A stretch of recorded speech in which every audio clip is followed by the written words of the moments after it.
What up, cuckolds? It's your boy, the Hater. And while I was doing the Sean Spears video, I had this nagging thought in the back of my head.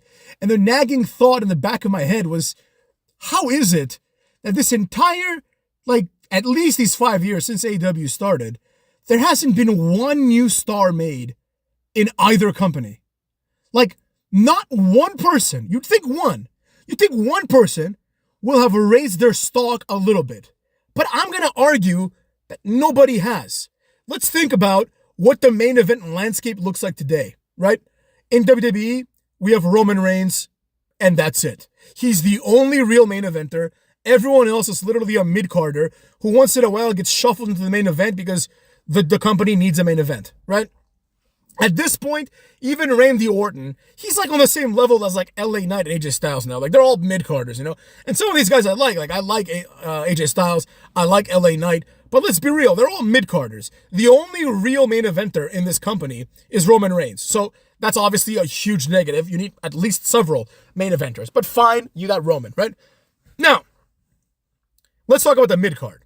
How many new mid-card stars have been made? You could make the argument, and I will concede this point, that a mid-carder was created during this time in the form of Jey Uso. Mid-card Jey Uso, cucks. That's true. I will admit that. But that's it. Everybody else that's in the mid-card now was around 5 years ago. No new mid-carders have been introduced. Think about it. You have people like Grayson Waller. You have people like Cameron Grimes. You have people like Austin Theory, right? These guys were, I'm pretty sure they were all here 5 years ago, and they were all mid-carders 5 years ago. Maybe Austin Theory was here 4 years ago, but I know that during the pandemic, he was there teaming up with Brendan Vink. You know what I'm saying? He was there, and he was in the mid-card, and he is continually in the mid-card, right? Drew McIntyre, I don't exactly know when he came back. It's been more than 5 years, but he was in the mid-card, right?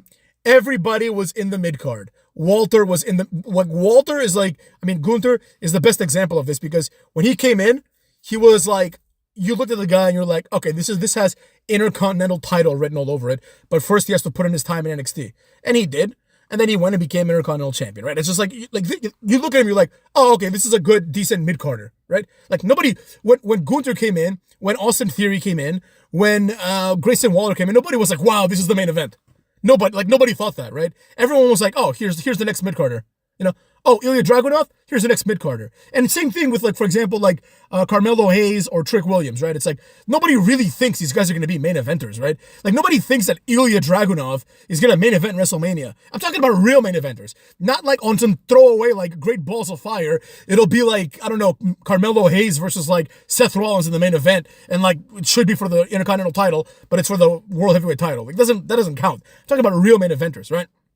Nobody has been made during these last 5 years, right? Nobody. And the few people that they've tried to make, the Drew McIntyres of this world, they're all really mid-carders anyways, right? How do I know? Here's how I know. Last year, Drew McIntyre was wrestling for the Intercontinental title. This year, he's wrestling for another Intercontinental title in the form of the World Heavyweight title, which I refuse to consider a legitimate world championship.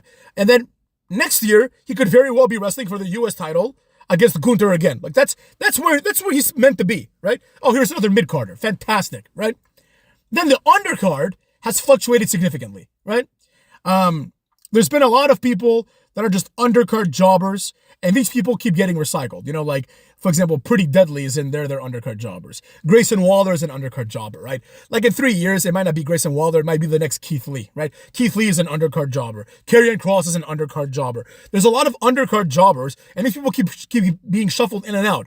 Bronson Reed, all these guys that get fired, basically. They come back, they pretend they're going to be a big deal, and then all of a sudden, they're just undercard jobbers. And that being said, it's what do we say and what do we do about this? The answer is I don't know. But the truth is, it's not much better in AEW. In AEW, the company started, and it was clear who was going to be a main event player and who wasn't, right? So we had Cucky Rhodes, Adam Page. They pushed him to the main event, right? But not really. He still felt like a mid-carder, right? But they're trying to push him. He was a mid-carder, but like an overachieving mid-carder. Let's say that, right? Jericho, right? All these people, when AEW started, it was clear where they were going to be on the card. And they have remained there the entire time, right? That's just how it's going to be, and that's how it always was, right? Now they're flirting with the idea of making Swerve Strickland a main eventer. But I mean, I would even go as far as arguing that there's no main eventers in AEW because they're all mid-card jobbers. But like Swerve Strickland is just not going to happen. I mean, I'm sorry to say it. Like, I see why people like him. I see, like, you know, I'm starting to see it. Like, I was watching wrestling last night. I watched a little bit of AEW, and one of the arguments that people make about Swerve Strickland is that he's cool, right? And I saw a little bit of that, but that's going to be another video for another time. But the truth is, there's been no main eventers. Even though they've signed many people, and they've kind of presented them as big deals, none of them have become main eventers. Like, and the mid-card jobbers have stayed mid-card jobbers. Like, nobody has risen in rank. Right? Like, think about it. Let's take just a random example. Goldust, right? Goldust started, he was a mid-card nobody. It's been 5 years, he's still a mid-card nobody, right? Young Bucks, they were like an upper-level tag team, and they still are an upper-level tag team, right? Everybody that has come and gone, right, has stayed at the same level the entire time. Yes, periodically, when it's time to have a jobber match, Jungle Boy and Sammy Guevara might main event one pay-per-view in their whole careers. But the truth is, Jungle Boy is the same guy and is in the same place he was in the first episode of Dynamite. It's been 5 freaking years, and there's been no vertical movement up or down for Jungle Boy. It's been 5 freaking years, and there is no such movement for Luchasaurus. None of these people have improved at all.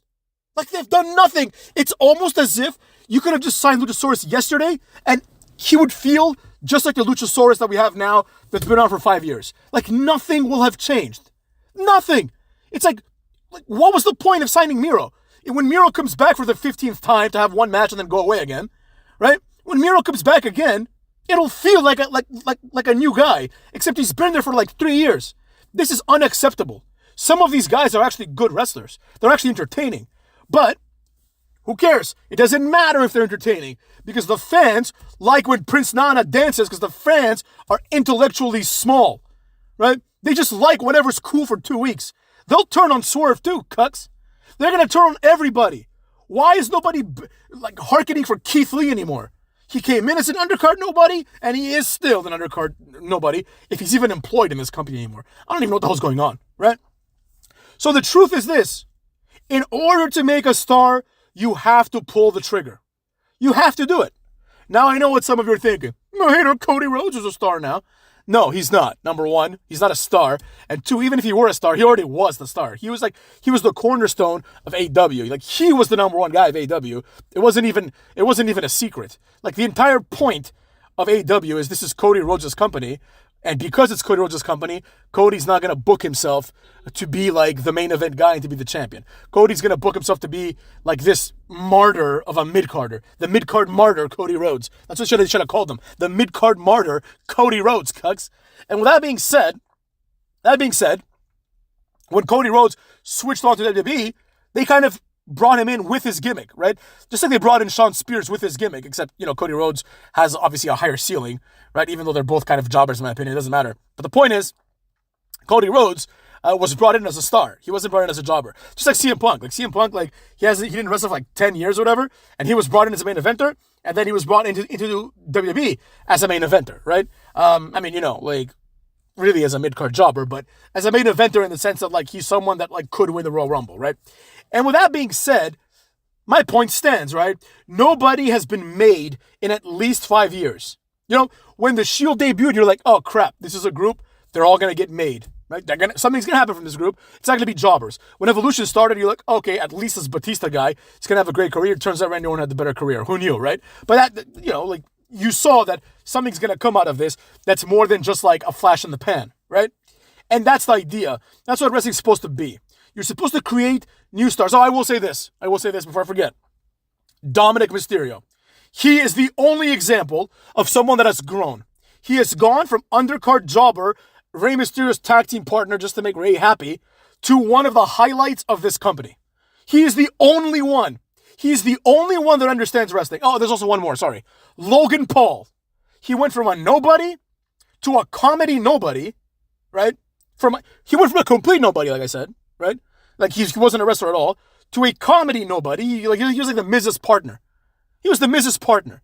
And now he's basically an upper mid-carder. He's the mid-card champion, and you're able to plug him in to these like Randy Orton, Seth Rollins type spots, right? He's an upper mid-carder. Like he's going to have a match with Randy Orton at WrestleMania. You know what I mean? So like he's the only one. Like him and Dominic are the two people that have become stars in wrestling over the last 5 years. Literally everyone else either was a star or has not shifted down or up the entire time. And that being said, Cucks, that is what is to blame about the state of wrestling.